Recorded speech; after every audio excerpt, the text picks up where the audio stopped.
Hello, everyone, and welcome back to this week's episode of That's Bonkers, Bruh, where we talk about the strange and unusual, the interesting, and anything downright bonkers.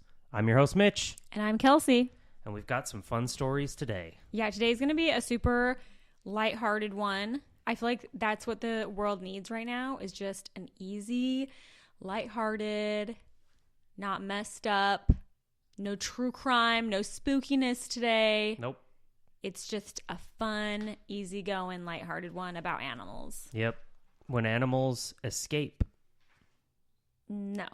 I mean, for me. For you, but that's not what the topic is. No. I'm just saying for me, I've got plenty to talk about with. Okay, well, mine's definitely not necessarily about escaping animals. Okay, well. They're just funny animal stories. Bonkers animal stories, if you will. Yeah. Animal stories that are bonkers. If you know anything about Kels, you know how much she loves her animals. I sure do. We have a mini zoo within our house, and we would have a larger zoo outside our house if the HOA permitted. I would not consider it to be a zoo in the house. It's very minimal animals. Okay. It's a dog, a bearded dragon, and a little 10-gallon fish tank. That's not crazy. And 2 kids. Well, I would have a lot more animals if we had more money and more time and resources. That's what I mean. They're a lot of work, but I love animals. Animals are fun. Yeah. Anyway, do you want me to go first? Yeah, please, fire away. I'm kind of a me firster. Okay. When it comes to these stories. Fire away. Hopefully I know how to do this because I don't know what happened, but like a month just all of a sudden went by. And now here we are again. Yeah, I mean, we could tell you all about our month, but no, that would be boring. We'll save you the details. But anyway, as you know, in the news, I don't know if everybody else knows, but there were those monkeys that escaped in South Carolina.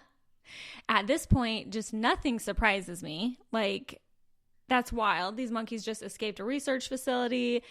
42 of them, I believe it was. And they were just all free roaming and running amok and telling the locals to keep your windows shut and your doors shut so they don't come in your house, but that they supposedly were not a threat. There's to still society. Several at large. I don't know if there's several. I think there's only like 2 left. Oh, last I heard there was like 7 still. Oh, I think there's only a couple left at this point. So they've caught a lot of them. But honestly, I was rooting for those monkeys. Yeah. Like, they're probably out there living their best lives. They're having the best time. Mm-hmm. They claim that it was an accident, that like the cages didn't get locked. But there's like 3 different levels they would have to go through. So I almost feel like low-key somebody felt bad and they just left it unlocked and they got out. Because that is sad. These like little research monkeys, like what are they doing on them? Yeah, I don't know. But also monkeys are incredibly intelligent. They are, but to get past 3 locks would be a lot. Let's be so for real. Sure. They're not going to be able to do that. Yeah. Well, someone did leave it unlocked and they say it was an accident, but I kind of low-key feel like they might have just felt bad and wanted to free the monkeys. I mean, that's what I would do. I mean, I would love to just have monkeys hanging outside my window. I think it'd be kind of scary. I think monkeys are a little bit terrifying, actually. I think, yeah. I mean, in theory, it sounds fun to be like, oh, look, there's a monkey in the backyard. But then you see the stories of like when people go to like the Philippines or like Thailand or something like that, and monkeys just come steal your shit from you. Yeah, well, and they can be really aggressive. They can carry diseases and stuff. Yeah. So that would be terrifying to me. But in this research about these monkeys that like got loose in South Carolina, that led me to another discovery that I did not know about, that there is a monkey island off the coast of South Carolina. Oh, snap. Unrelated to these monkeys that already escaped. I had no idea South Carolina had so many monkeys. Yeah. South Carolina is a crazy place. It can be. It really is. Like, there's some weird shit that comes out of there. Minimal laws. It is so weird. Around animals. I think it's like and Florida almost. Weird laws about other things, but animals. Yeah, like it's similar to like Florida, and like the laws for animals are minimal. It's like you just need to like ask, and they'll be like, "Yeah, you can have a gorilla. Not a big deal." Gorilla? No, I don't think that. But yeah, so I didn't know about this uninhabited island off the coast of South Carolina. It's called Morgan Island. but everybody calls it Monkey Island. I don't know why it's called Morgan Island. I wonder who Morgan is. And is she offended that it's actually called Monkey Island? It's random that it's called Morgan Island. But anyway, so that's the actual name of it, but everybody just calls it Monkey Island for obvious reasons. The island has been uninhabited due to its location and distance from the mainland. Originally, the monkey colony, now located on Morgan Island, was located at the Caribbean Primate Research Center in La Peguera, Puerto Rico. According to the CDC, there were incidents of the free-ranging monkeys escaping, carrying viral herpes B infections. Wow. Which led to outbreaks in the local population. Can you imagine getting herpes from a monkey? Don't want to. Puerto Rico was alarmed by this, and South Carolina stepped in to offer an uninhabited island for research. In 1979 and 1980, over 1,400 animals were relocated to Morgan Island. The island is owned by the South Carolina Department of Natural Resources. The monkeys that live on this island are owned by the National Institute of Allergy and Infectious Diseases and used for public health research. And people, like I said, you can't go on the island. That would be terrifying. But people take their boats out there and look at the monkeys from afar. It's kind of fun. Kind of, but like so bizarre. But South Carolina can be pretty lush. So Yeah. I can see how that climate would work for them. The research that they do on these monkeys, I guess the company is Alpha Genesis that does bioresearch services. They run a colony of about 3,500 rhesus monkeys on this island. And the company's clinical trials include research on brain disorders. And I guess this uninhabited island is a 370-acre semi-tropical forest where the monkeys live and roam free. They are of Indian origin. Those little monkeys that you see on videos of people are in India and they're like feeding them snacks and stuff. Those little like brown ones. Mm-hmm. That's what they are. I don't know why they have herpes though. Never really said. It seems, I mean, I don't know, but there had to have been something that took place where it was like a mutation or something like that, and then it ended up spreading. I don't know. It's so random. I don't know. Yeah. But I could imagine, like you said, the island being super lush because, you know, like you get down there, especially towards the coastal towns, and they've got all the palm trees and, you know, there's great beaches in South Carolina and everything like that. So I can imagine that they would really have a great habitat there. Yeah, maybe. I'm slightly alarmed by the fact that they're doing research on them. I don't really know what that means or what that entails, but it might be better if I don't know. Probably for the best. All right. Well, that's my first story. Do you want to do yours now? Yeah. Let's talk a little bit about Ken Allen. And we've seen actually YouTube videos about Ken Allen before. So Ken Allen, the orangutan, Ken Allen the orangutan. So he got his name due to the two zookeepers that took care of him. He was born in captivity, and his name is after Ken Willingham and Ben Allen. So that's why it sounds like such a human name. Mm-hmm. An old man name. A little bit of an old man name. But this old man was also nicknamed the Hairy Houdini, which, when we get into some of these stories, you're really going to understand why. So like I said, born in captivity, but he actually had to be put into his own habitat at a young age because his mom tried to smother him. Oh. So childhood trauma emerges, and he was put into his own cage. And throughout most of his adolescence, he had started to figure out how to unscrew bolts of the cage and would wander around the nursery for fun. Later on, you'll also hear that there were times that he would get out and he would go pose for pictures with people at the zoo. Oh my gosh, it's terrifying. Was zero threat to anybody, but he was a, 250-pound primate at that point, like when he became an adult. And yeah, he would get out and just like wander around and like pose for selfies and stuff, basically. And the zookeepers were like, Ken Allen's out again. They'd be like, come on, Ken, and just like grab his hand, and he would like mosey on back to his enclosure. That would be so cool / terrifying to see just an orangutan out. He just poses for a selfie with you. Right? He could rip your limbs off at any second. Oh, absolutely. But you got to do it for the gram, I guess. Yeah. He was just like, it was just funny because he just continued to escape. He was also called a Spider-Man because, well, obviously primates, really good climbers anyways, right?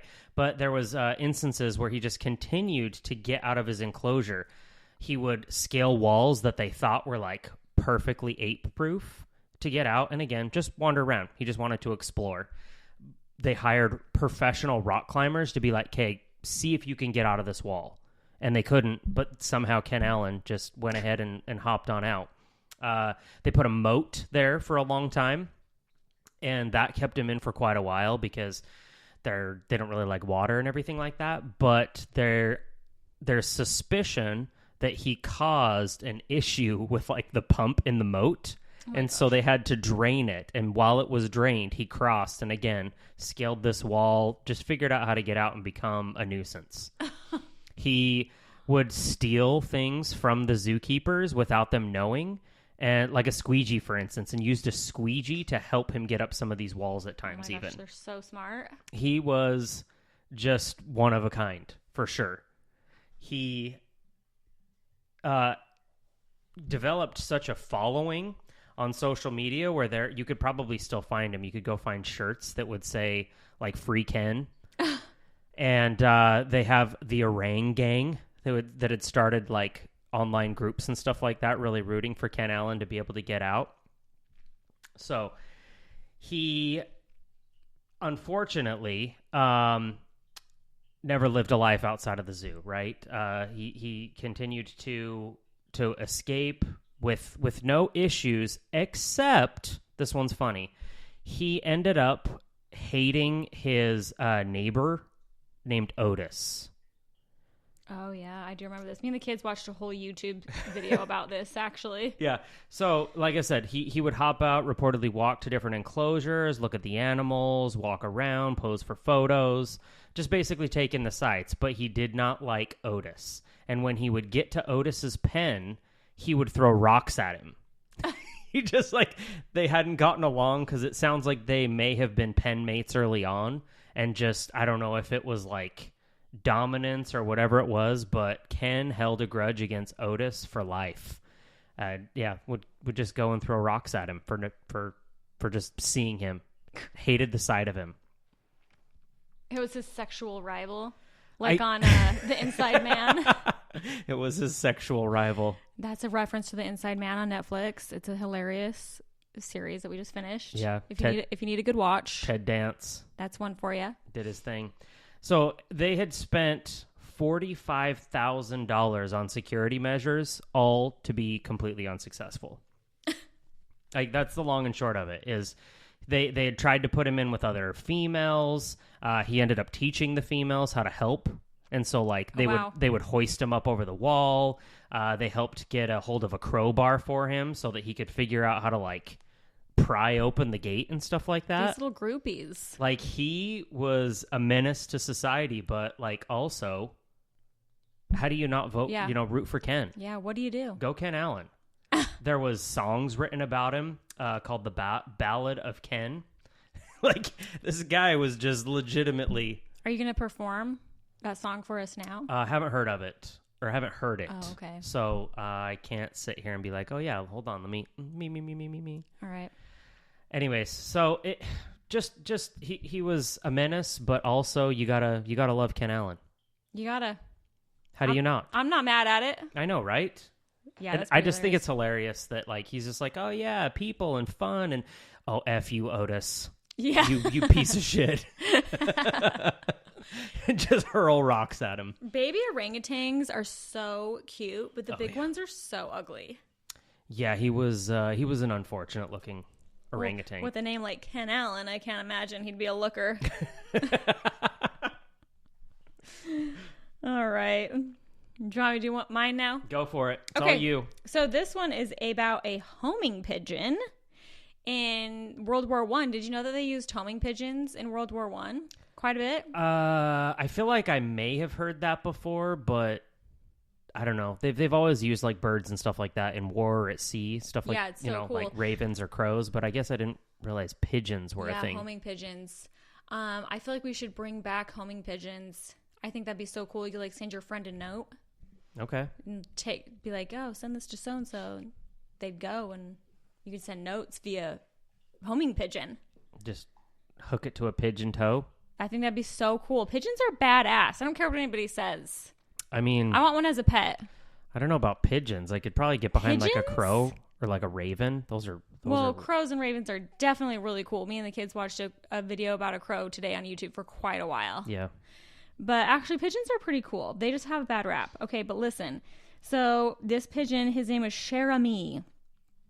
And so when people think of a soldier, most would not think of a pigeon. Pigeons played an important role in getting messages between units on the battlefield. Due to the actions of homing pigeon Cher Ami, the 77th Division, known as the Lost Battalion, was saved. Cher Ami, which means dear friend in French, was born in 1918. Cher Ami was one of the 600 Army Signal Corps pigeons sent to France to assist with communication on the battlefield. Homing pigeons are known for their ability to find their way home, even from across terrains the pigeon does not know. In 2013, John Hagstrom, a geologist from the United States Geological Survey, studied this ability. He discovered that pigeons can hear sounds at lower frequencies, allowing them to create a sound map in their head. Using the sound map, they can navigate around unknown spaces to get home. The Army recognized this skill at the beginning of World War I, when the Pigeon Corps was first established. The telephone and the radio were still new technologies and not always accessible in the field, so pigeons remained the most reliable sources of communication. Short notes were placed in a tiny little canister attached to the pigeon's leg that they would carry to their destination. So Cher Ami had 12 successful missions, a high success rate among homing pigeons. When the Germans became aware of the Army's use of pigeons in carrying important information, they began training to shoot them down. Cher Ami had his most dangerous mission during the Meuse-Argonne offensive in 1918. Cher Ami was stationed with the 77th Division, referred to as the Lost Battalion, in the Argonne forest.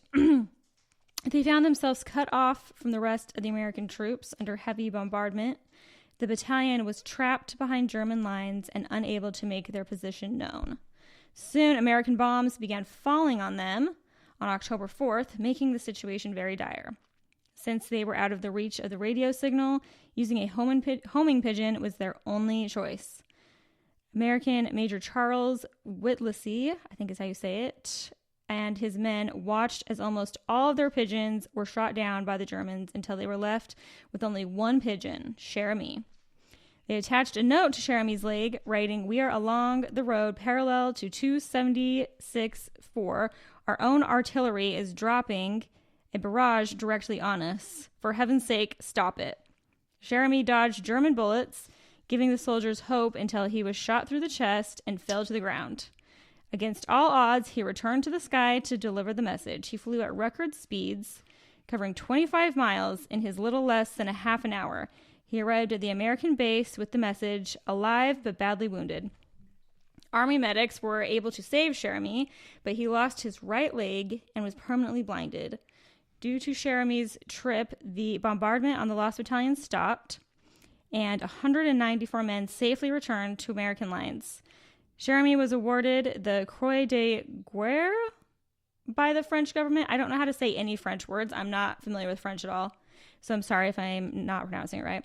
By the French government to honor bravery on the battlefield. General John Pershing honored him by saying, "There isn't anything the United States can do too much for this bird." Under the care of his trainer, Cher Ami returned to the United States, where he spent the rest of his life. Sadly, Cher Ami died due to his war wounds on June 13th, 1919, in New Jersey. His body was preserved and presented to the Smithsonian Institution with honor in 1921. Cher Ami has traditionally been addressed with female pronouns in accordance with contemporary Signal Corps records marking the bird as a hen. However, the Smithsonian addresses Cher Ami as a cockbird or male pigeon.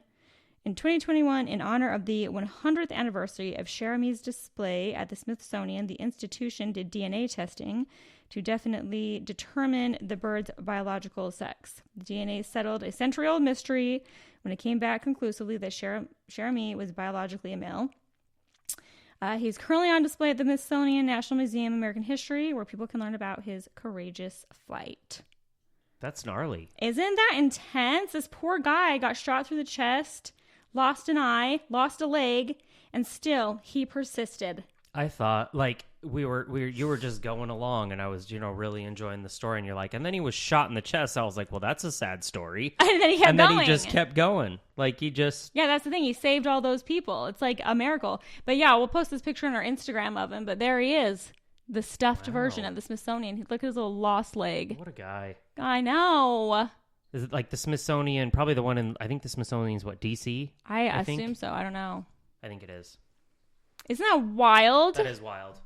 Your whole just survival chances are down to this one pigeon, and this poor little guy just gets blasted. It's and crazy still makes it. Yeah, that was a crazy story. That's wild, isn't it? Like true American hero. Right? There's a lot of not a lot. There's a couple different war animal stories that I've heard before. Maybe we'll cover more in the future. But yeah, I just thought that was so interesting. I didn't know that they used homing pigeons, first of all. No clue. And that's just crazy. The guy's like whole leg blown off and just kept going, just kept rocking it. And yeah. Good for him. I know. It's kind of crazy. I don't really have a lot of stories, but if you want to see something pretty adorable or do a little research on it, go look at when penguins escape. When penguins escape. I mean, you were talking about a bird and I'm talking about escaped animals. So when penguins escape, there was like one in Japan that got out, and he was out there for like years. Like they couldn't catch him. He was like in the river. They couldn't get him back. Good for him. I know, right? There was another one in, I think there's, Budapest. I also have Denmark. There was also another one. I don't remember where it was, but it was like on YouTube. It's this adorable thing. You just see their little, they're like trying to run away to get, they got out of the enclosure somehow. Yeah. And they were like running up the hall, just trying to, waddle their way out of there. Their arms backwards. You know how they do? Yeah. They're so cute. Yeah. But they came to like a dead end, and like someone's like following them with a camera, and they're just like, run. It was totally like a Madagascar thing. Run, boys. So, oh my gosh. Anyways, that's not my story. My story is about Cyril the seal, also known as Slippery. Oh, I love seals. Well, he's a sea lion. I love those too. They remind me of pit bulls a little bit. I feel like little pit bulls, sometimes they have like a seal-like head and face. Mm-hmm, for sure. Yeah. Yeah, not a long story, but fascinating nonetheless. So, Slippery was actually a California sea lion who had been captured and was residing in a London, Ontario, Canada zoo. This was back in June of 1958. He escaped from his marine mammal park. Not really any details that I could find, just got away. The animal swam down the Thames River to Lake St. Clair, down the Detroit River, and into Lake Erie. Oh, wow. So, like, crossed international lines, getting out of Ontario, and ended up in the Great Lakes. Finally, he was caught just outside of Sandusky, Ohio, because he was hanging out around a boathouse. But it took 10 days for them to actually capture him. Oh. So they spotted him. He was down there, and just it caused absolute mayhem. So they ended up calling on the Toledo Zoo to try to help out so that they could get him. Basically extradite him, back to Canada. So the escape and subsequent sightings generated a considerable frenzy, which was exploited by the owners of Storybrooke Gardens, the sea lion's home. Rumors persisted for decades that park employees had planned the escape as a publicity stunt. A custody dispute staged by the Storybrooke and Toledo parks may have contributed to the stories. So, I mean, he's just like, I'm out of here. Trying to go home. California's home. You got me up here in butt-ass cold Canada. Yeah, I can't say I blame him. What? I mean, California waters. Yeah. He could probably go down to, like, Mexico occasionally. Yeah. So he's crossed probably many of international lines. Probably so. What a stud. What a stud. Barking at people, probably. I want all these animals to be my pets. I know, right? I love them. So, do you have anything else? Nope, that's it for me. Just the two stories. Just a little fun, easy, lighthearted, quick episode today. Mm-hmm. And hopefully we'll be back in a couple weeks. You know, holidays are crazy. Mm-hmm. So I'm not making any promises, but we're going to try. We're going to try to get another one out soonish. Hopefully these stories brought a smile to your face. Yeah, hopefully so. And hopefully you have a good week. And we'll talk to you next time. See you next time. Bye, everybody.